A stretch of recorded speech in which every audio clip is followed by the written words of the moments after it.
ჩვენ ვთქვით, რომ საჯარო გამოსვლა სამი ნაწილისგან შედგება და სპეციალისტები იმისთვის, რომ გაგვიოლდეს იმის განსაზღვრა თუ რა სად უნდა მოვახვედროთ, რომელ ნაწილში, გვთავაზობენ სამი მარტივი კითხვა დავუსვათ საკუთარ თავს.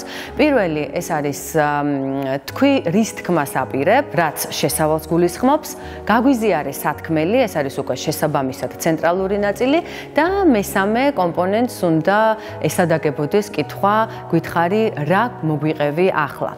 აი ეს არის ის სამი კითხვა, რისგანაც უნდა შედგებოდეს მთლიანად ჩვენი საჯარო გამოსვლა და ამ კონკრეტულ მასტერკლასში მე მინდა ვისაუბრო ცენტრალური ნაწილის ორგანიზებაზე.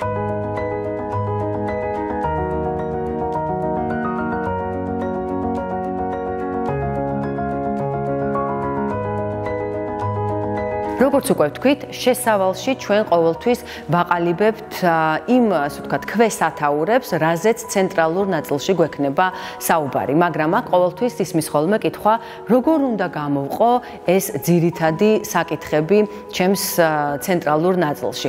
ანუ ის მთავარი სათქმელი, რაც მე მინდა რომ გავუზიარო ამ პრეზენტაციის ფარგლებში აუდიტორიის წევრებს, როგორ დავყო ნაწილებად.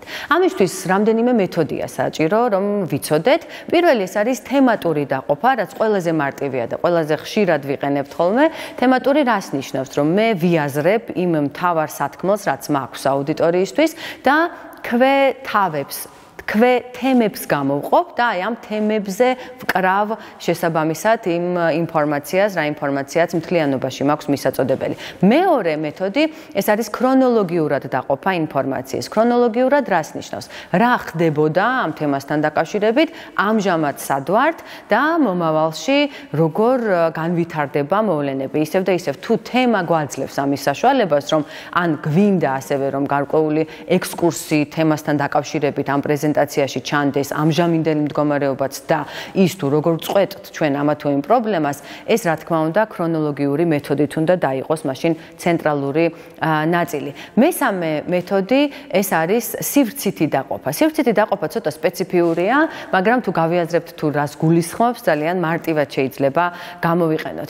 მაგალითად, ძალიან ხშირად სტუდენტები მიმართავენ ხოლმე საზღვარგარეთ, როცა მიდიან, თქვათ, ქართველი სტუდენტები და როცა საკუთარ სამშობლოზე აქვთ პრეზენტაცია გასაკეთებელი, ყოველთვის სივრცით დაყოფას მიმართავენ ხოლმე, რაც რას ნიშნავს, რომ აღმოსავლეთ საქართველოს მახასიათებლებზე საუბრობენ, შემდგომ დასავლეთ საქართველოსი და აი ეს გულისხმობს სივრცით დაყოფას. ანუ ჩვენ თემას ვიღებთ და ნებისმიერი თვალსაზრისით სივრცით კატეგორიაში ვყოფთ ამ თემას. თუ თქვათ, რომელიმე შენობაზე გვაქვს სასაუბრო, ჩვენ შეგვიძლია რომ ეს შენობა დავყოთ სართულებად და ვთქვათ, რომ აი პირველ სართულზე ესა და ეს აუდიტორიებია, ესა და ეს სერვისია, რომელსაც თქვენ მიიღებთ, მეორეზე სხვა და მესამეზე კიდევ განსხვავებული მისგან. ამით ჩვენ ისევ და ისევ იმ მთავარ თემაზე ვსაუბრობთ, უბრალოდ სივრცითი მახასიათებლებით გამოვყოფთ და ვაჯგუფებთ მთავარ სათქმელს. და მეოთხე მეთოდი, რომელიც ასევე ძალიან ეფექტურია, როცა ჩვენ ცენტრალური ნაწილის დაყოფა გვინდა, ეს არის მიზეზშედეგობრივი მეთოდი. რაც რას ნიშნავს? თუ მე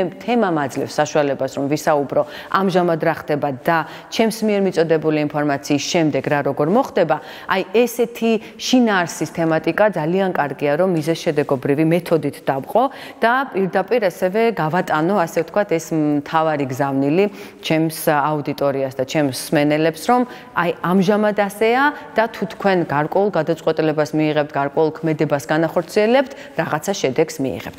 ამრიგად, დაყოფა აუცილებელია, ალბათ თქვენს გქონიათ დისკომფორტი, როგორი საინტერესოც არ უნდა იყოს საუბარი, როგორი დიდი ინტერესითაც არ უნდა დაგეწყოთ თქვენ სმენა ამა თუ იმ სპიკერის, თუ ეს ინფორმაცია მსვლელობისას პრეზენტაციის არ არის ლოგიკურად თავმოყრილი ქვეთავებად, ძალიან რთულია მთლიანი პრეზენტაციის აღქმა. ამისთვის კი, რა თქმა უნდა, როგორც უკვე გითხარით, რამდენიმე მეთოდია და ძალიან ქმედითი, თემატური დაყოფა, ქრონოლოგიური დაყოფა, სივრცითი დაყოფა და მიზეზშედეგობრივი დაყოფა. რომელს გამოიყენებთ, ისევ და ისევ თქვენზეა დამოკიდებული, ისევ და ისევ უნდა გახსოვდეთ, რომ საჯარო გამოსვლა ეს არის უაღრესად ცოცხალი პროცესი და იმ თემიდან და ისევ და ისევ აუდიტორიიდან გამომდინარე უნდა გამოიყენოთ ესა თუ ის მეთოდი.